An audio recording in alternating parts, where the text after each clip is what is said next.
ஓம் சாந்தி. இன்றைய முரளி 2 அக்டோபர் 2024. பாப்தாதா மதுபன். இனிய குழந்தைகளை, நினைவிலிருந்து ஒவ்வொரு செயலையும் செய்தால் பலருக்கு உங்கள் காட்சிகள் கிடைத்து கொண்டே இருக்கும். கேள்வி: சங்கமயுகத்தில் எந்த விதியால் உங்கள் இதயத்தை சுத்தமாக்க முடியும்?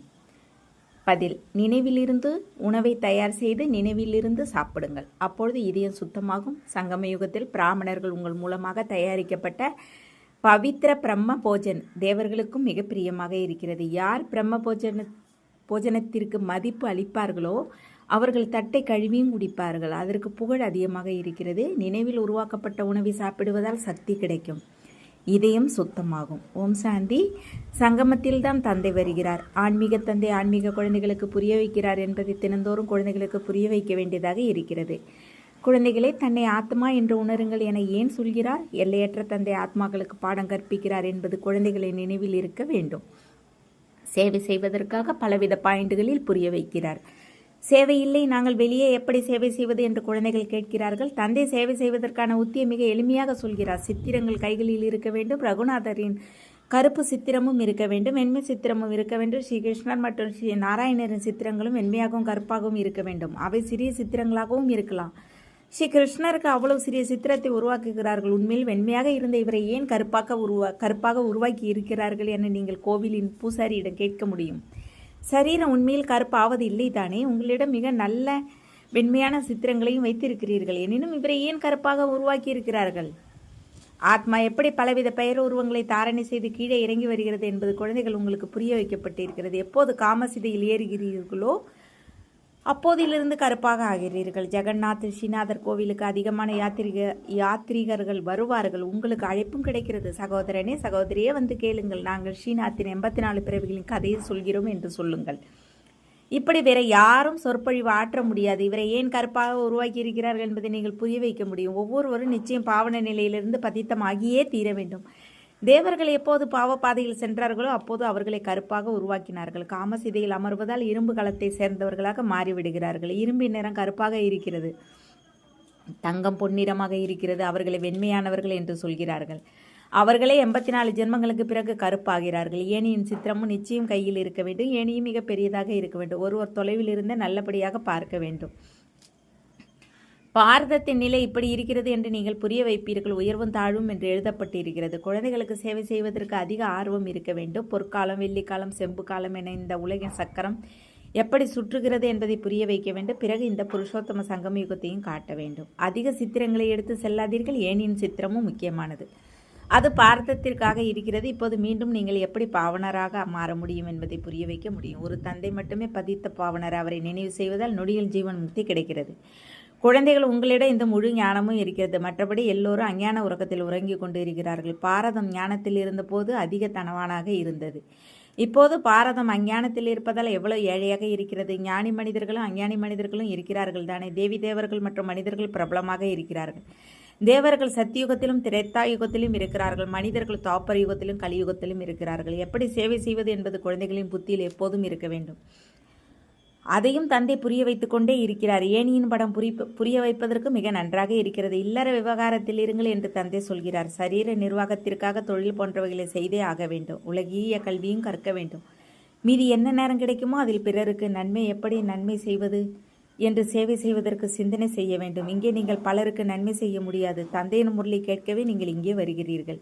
இதில் தான் மாயமே இருக்கிறது. மனிதரிலிருந்து தேவராக மாறுகிறீர்கள். தந்தையை தவிர அப்படி வேற எந்த மந்திரவாதியும் இருப்பது இல்லை. யுத்தம் எதுவுமின்றி மனிதரை தேவராக மாற்றினார் என்று பாடலும் இருக்கிறது.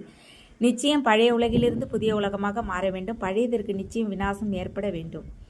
இந்த நேரம் நீங்கள் ராஜயோகத்தை கற்பதால் நிச்சயம் ராஜாவாகவும் ஆக வேண்டும். 84 பிறவிகளுக்கு பிறகு முதலாவது நம்பர் பிறவி தேவை என்பதை இப்பொழுது குழந்தைகள் நீங்கள் புரிந்து கொள்கிறீர்கள். ஏனென்றால் உலகின் வரலாறு புவியல் ரீபீட் ஆகிறது. சத்தியுகம், திரேத்தாயுகம் என எவையெல்லாம் வந்து சென்றனவோ அவை நிச்சயம் ரீபீட் ஆக வேண்டும்.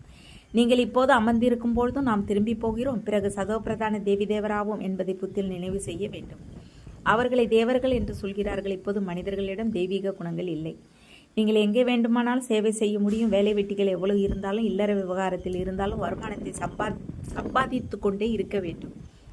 இதில் முக்கிய விஷயம் பவித்ரம். பீரூட்டி இருந்தால் அமைதியும் செல்வமும் இருக்கவே செய்யும். முற்றிலும் தூய்மையாக மாறிவிட்டால் பிறகு இங்கே இருக்க முடியாது. ஏனென்றால் நாம் நிச்சயம் சாந்தி தாமத்திற்கு போக வேண்டும். ஆத்மா தூய்மையாக மாறிவிட்டால் ஆத்மா இந்த பழைய சரீரத்தோடு இருக்கக்கூடாது. இது அழுக்காகி இருக்கிறது. 5 தத்துவங்களும் அழுக்காக இருக்கின்றன. சரீரமும் இவற்றால் உருவாகுகிறது.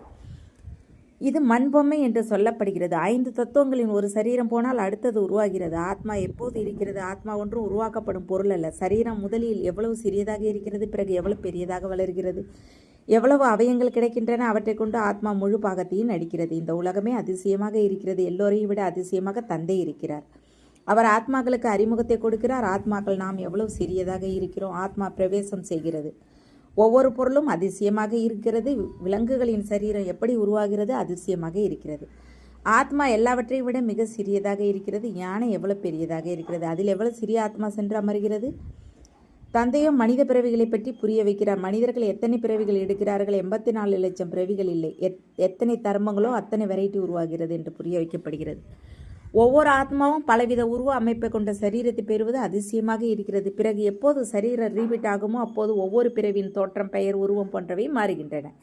அதற்காக கருப்பு கிருஷ்ணர், வெள்ளை கிருஷ்ணர் என்று சொல்ல மாட்டார்கள். அவரது ஆத்மா முதலில் வெண்மையாக இருந்தது. பிறகு 84 பிறவிகள் எடுத்து எடுத்து கருப்பாகியது. உங்கள் ஆத்மாவும் பலவித உருவ அமைப்பில் பலவித சரீரங்களை பெற்று பாகத்தை நடிக்கிறது. இதுவும் நாடகம். குழந்தைகள், உங்களுக்கு ஒருபோதும் எந்த கவலையும் இருக்கக்கூடாது. எல்லோரும் நடிகர்கள். ஒரு சரீரத்தை விடுத்து மற்றதை பெற்று பாகத்தை நடித்தே ஆக வேண்டும். ஒவ்வொரு பிறவியிலும் சம்பந்தம் போன்றவை மாறுகின்றன. இது முன்னரே உருவாக்கப்பட்டபடி நடக்கும் நாடகம் என்று தந்தை புரிய வைக்கிறார். ஆத்மாவே 84 பிறவிகளையும் எடுத்து தமோ பிரதானமாக மாறுகிறது. இப்போது நாம் மீண்டும் சதோ பிரதானமாக மாற வேண்டும். நிச்சயம் பாவனமாக மாற வேண்டும். உலகம் பாவனமாக இருந்தது, இப்போது பதித்தமாக இருக்கிறது. பிறகு பாவனமாக மாற வேண்டும். சதோ பிரதானம், தமோ பிரதானம் என்ற வார்த்தைகள் இருக்கின்றன. சதோ பிரதானம் சிருஷ்டி, பிறகு சதோ ரஜோ தமோ சிருஷ்டி ஆகிறது. இப்போது யார் தமோ பிரதானமாக மாறி இருக்கிறார்களோ அவர்கள் பிறகு எப்படி சதோ பிரதானமாக மாறுவது? பதித்ததிலிருந்து எப்படி பாவனமாக மாறுவது? மழை நீரில் ஒன்றும் பாவனமாக மாற மாட்டார்கள். மழையால் மனிதர்களுக்கு மரணமும் ஏற்படுகிறது.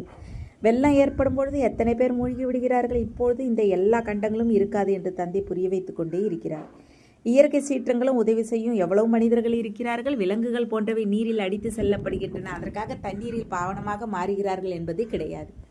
சரீரம் சென்று விடுகிறது. சரீரம் பதித்ததிலிருந்து பாவனமாக மாற வேண்டியதே இல்லை. ஆத்மாவே பாவனமாக மாற வேண்டும். பதித்த பாவனராக ஒரு தந்தையே இருக்கிறார். அவர்கள் தம்மை ஜகத்குரு என்று சொல்லிக் கொள்ளலாம். எனினும் சத்கதி கொடுப்பதே குருவின் வேலை.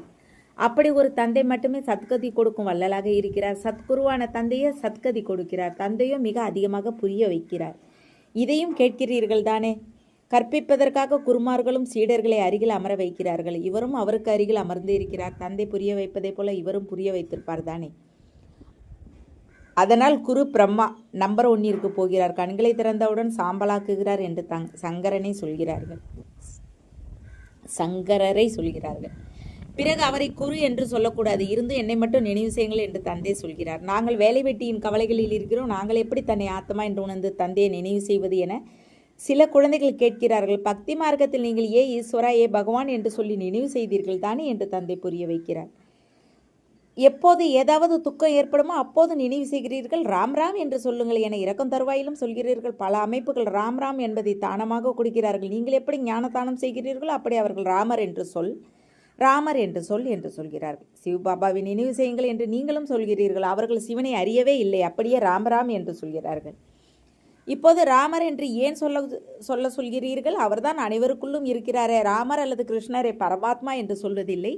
அவர்களை தேவர்கள் என்று சொல்கிறார்கள் என்று தந்தை அமர்ந்து புரிய வைக்கிறார். அவர்களுக்கும் கலைகள் குறைந்து கொண்டே போகின்றன. ஒவ்வொரு பொருளின் கலையும் குறையவே செய்கிறது. துணியும் முதலில் புதியதாகவும் பிறகு பழையதாகவும் ஆகிறது. தந்தை இத்தனை விஷயங்களை புரிய வைக்கிறார். இருந்தும் எனது இனிமையிலும் இனிமையான குழந்தைகளை தன்னை ஆத்மா என்று உணருங்கள் என்று சொல்கிறார்.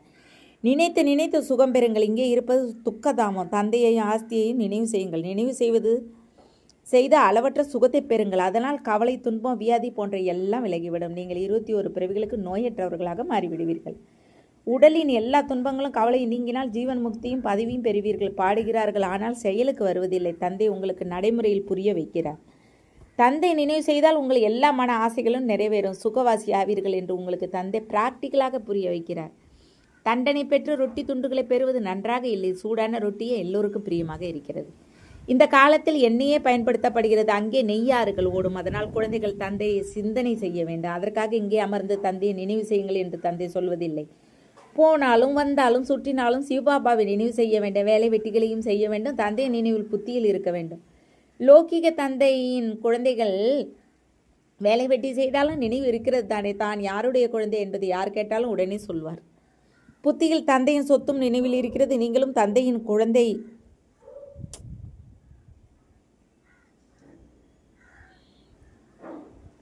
தந்தையை நினைவு செய்ய வேண்டும். வேறு எந்த சம்பந்தமும் இல்லை. ஆத்மாவில்தான் எல்லா பாகமும் நிச்சயிக்கப்பட்டு இருக்கிறது. அது வெளிப்படுகிறது. இந்த பிராமண குலத்தில் எந்த பாகம் கல்பமாக நடந்ததோ அதுவே எமர்ஜ் ஆகி கொண்டு இருக்கிறது. உணவு தயாரிங்கள், மிட்டாய் தயாரிங்கள், அப்போதும் சிவபாபாவை நினைவு செய்து கொண்டே இருங்கள் என்று தந்தை புரிய வைக்கிறார்.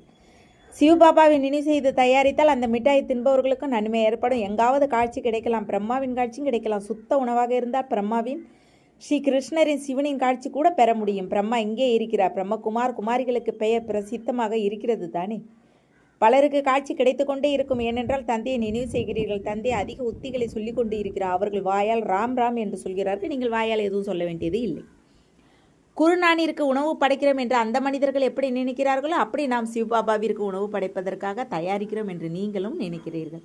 சிவபாபாவை நினைவு செய்து உருவாக்கினால் பலருக்கு நன்மை ஏற்படும். அந்த உணவில் சக்தி இருக்கும். எனவே சிவபாபாவை நினைவு செய்து தயாரிக்கிறீர்களா என்று பாபா உணவு தயாரிப்பவர்களை கேட்கிறார். சிவபாபாவின் நினைவு இருக்கிறதா என்று எழுதப்பட்டும் இருக்கிறது. நினைவில் இருந்து தயாரித்தால் சாப்பிடுபவர்களுக்கும் சக்தி கிடைக்கும். இதயம் சுத்தமாகும். பிரம்ம போஜனத்திற்கு புகழும் இருக்கிறது. பிராமணர்களால் தயாரிக்கப்பட்ட உணவை தேவர்களும் விரும்புகிறார்கள். இதுவும் சாஸ்திரத்தில் இருக்கிறது. பிராமணர்கள் தயாரித்த உணவை சாப்பிடுவதால் புத்தி சுத்தமாகிறது, சக்தி இருக்கிறது. பிரம்ம போஜனத்திற்கு அதிக புகழ் இருக்கிறது. யாருக்கு பிரம்ம போஜனத்தின் மீது மதிப்பு இருக்குமோ அவர் தட்டை கழுவியும் குடிப்பார். அதை மிக உயர்ந்ததாக நினைக்கிறார். உணவு இல்லாமல் இருக்க முடியாது. பஞ்சத்தில் உணவு இல்லாமல் இறந்து போகிறார்கள். இந்த அவயங்கள் மூலமாக ஆத்மாவே உணவை சாப்பிட்டு சுவையை உணர்கிறது. நன்றாக இருக்கிறது அல்லது இல்லை, இது நல்ல சுவையோடு இருக்கிறது, சக்தி அளிப்பதாக இருக்கிறது என ஆத்மா சொல்கிறது தானே. போக போக எப்படி நீங்கள் முன்னேற்றம் பெறுவீர்களோ அப்படி உங்களுக்கு உணவும் கிடைத்து கொண்டே இருக்கும். அதனால் சிவபாபாவை நினைவு செய்து உணவு தயாரிங்கள் என்று குழந்தைகளுக்கு சொல்கிறார். தந்தை எதை புரிய வைக்கிறாரோ அதை அமலுக்கு கொண்டு வர வேண்டும். நீங்கள் தாய் வீட்டில் இருக்கிறீர்கள், மாமியார் வீட்டுக்கு போகிறீர்கள், சூட்ச்ம வதனத்திலும் ஒருவரை ஒருவர் சந்திக்கிறீர்கள். உணவை எடுத்து செல்கிறீர்கள், தேவர்களுக்கு உணவு கொடுக்கிறீர்கள் தானே. தேவர்கள் வருகிறார்கள், பிராமணர்கள் நீங்கள் அங்கே போகிறீர்கள், அங்கே கூட்டம் கூடுகிறது. நல்லது. இனிமையிலே இனிமையான காணாமல் போய் கண்டெடுக்கப்பட்ட செல்ல குழந்தைகளுக்கு தாய் தந்தை பாப்தாதாவின் அன்பு நினைவுகள் மற்றும் காலை வணக்க ஆன்மீக குழந்தைகளுக்கு ஆன்மீக தந்தை நமஸ்தே. ஆன்மீக தந்தைக்கு ஆன்மீக குழந்தைகள் அன்பு நினைவுகள் மற்றும் நமஸ்தே. தாரணிக்கான முக்கிய சாரம் 1. எந்த விஷயத்தை பற்றியும் கவலைப்படக்கூடாது. ஏனென்றால் இந்த நாடகம் முற்றிலும் அக்யூரேட்டாக உருவாக்கப்பட்டிருக்கிறது. அனைத்து நடிகர்களும் இதில் அவரவர் பாகத்தை நடித்து கொண்டு இருக்கிறார்கள். 2. ஜீவன் முக்தி பதவி பெறுவதற்கும் சதா சுகவாசி ஆவதற்கும் மனதில் ஒரு தந்தையை மட்டும் சிந்திக்க வேண்டும். வாயால் எதையும் சொல்ல வேண்டியதில்லை. உணவு தயாரிக்கும் போதும் சாப்பிடும் போதும் தந்தையின் நினைவில் நிச்சயம் இருக்க வேண்டும். வரதானம். சுயநலம், பொறாமை மற்றும் சிடுசிடுப்பில் இருந்து விடுபட்டு கொண்டிருக்கும் கோபத்தை வென்றவர் ஆகுக. என்ன ஆலோசனை வேண்டுமானாலும் கொடுங்கள். சேவை செய்வதற்கு தானே ஆப்பர் கொடுங்கள். ஆனால் ஆலோசனை வழங்கிய பிறகு அதை ஆசையின் ரூபமாக மாற்றாதீர்கள். எண்ணம் எப்போதும் ஆசையின் வடிவம் பெறுமோ அப்போது சிடுசிடுப்பு வருகிறது. அதனால் தன்னலமின்றி ஆலோசனை கொடுங்கள். சுயநலத்தோடு செய்யாதீர்கள். நான் சொன்னால் நடந்தே ஆக வேண்டும் என்று நினைக்காதீர்கள். ஆப்பர் கொடுங்கள். ஏன் என்ன என்பதில் போகாதீர்கள். இல்லை என்றால் பொறாமையும் வெறுப்பும் ஒரு சேர வரும். சுயநலம் அல்லது பொறாமையின் காரணமும் கோபத்தை தோற்றுவிக்கிறது. இப்போது இதிலிருந்து விடுபடுங்கள். ஸ்லோகன். அமைதியின் தூதுவராகி அனைவருக்கும் அமைதியை கொடுப்பதே உங்கள் தொழில். ஓம் சாந்தி. தேங்க்ஸ் பாபா.